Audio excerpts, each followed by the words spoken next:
అందరికీ నమస్కారం. నేను మీ రేగిడి లక్ష్మణరావు, విజయనగరం జిల్లా చీపురుపల్లి నియోజకవర్గం. మరి ఈ రోజున జరుగుతున్నటువంటి పరిణామంలో అందరికీ తెలిసిందే. పవన్ కళ్యాణ్ గారు గత ప్రభుత్వంలో మన పార్టీ అధికారంలో ఉన్నప్పుడు, వైఎస్ఆర్ పార్టీ అధికారంలో ఉండేటప్పుడు మహిళలకి, మానవ ప్రాణాలకి ఎక్కడా రక్షణ కల్పించట్లేదు, మహిళలకి రక్షణ లేదని మాట్లాడినటువంటి పవన్ కళ్యాణ్ గారు ఈ రోజున రాష్ట్రంలో ఎక్కడ చూసినా విచ్చలవిడిగా మానభంగాలు జరుగుతూ ఉన్నాయి, విచ్చలవిడిగా రేపులు జరుగుతున్నాయి, విచ్చలవిడిగా అత్యాచారాలు జరుగుతూ ఉన్నాయి. మరి దీని మీద ఏ చట్టం తీసుకొచ్చారు పవన్ కళ్యాణ్ గారు? ఎందుకంటే మీరే ఎక్కువ మాట్లాడారు. ఏమని? మా ప్రభుత్వం వచ్చిన తర్వాత, ఎన్డీఏ కూటమి వచ్చిన తర్వాత ఒక అమ్మాయి వైపు చూడాలంటేనే భయపడే చట్టం తీసుకొస్తాం, అటువంటి కఠినమైన చట్టం తీసుకొస్తాం అని చెప్పారు. మరి ఎందుకు ఈ రోజున మీరు అటువంటి కఠినమైన చట్టాలు ఎందుకు తీసుకురాలా?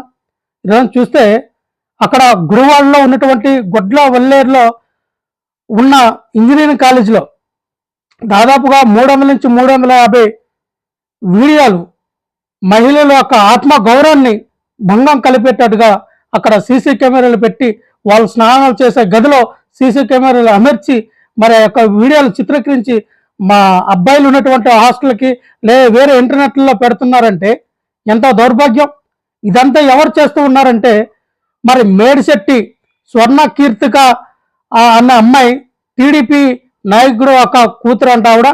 అలాగే అక్కడ విజయ్ అనే ఒక అతను మరి జనసేన పార్టీకి సంబంధించిన వ్యక్తి. అంటే వీళ్ళ యొక్క అంటే కూటమి ఎక్కువ కూడా కలిసి పనిచేస్తూ ఉంది. అంటే బయట అనుకున్నాం కానీ ఇదే కూటమి సభ్యులు కాలేజీల్లో అమ్మాయిల యొక్క మానవ ప్రాణాలను కూడా, అలాగే ఆత్మ గౌరవాన్ని తగలపెట్టడానికి ఇటువంటి కాలేజీల్లో కూడా పనిచేస్తూ ఉన్నారు. వాళ్ళ మీద చర్యలు తీసుకోరా? ఎందుకంటే ఈ అమ్మాయి టీడీపీ, అబ్బాయి వచ్చేమో మరి జనసేన పార్టీకి సపోర్టరు. మన పార్టీ వాళ్ళు అయితే మన చర్యలు తీసుకోమా?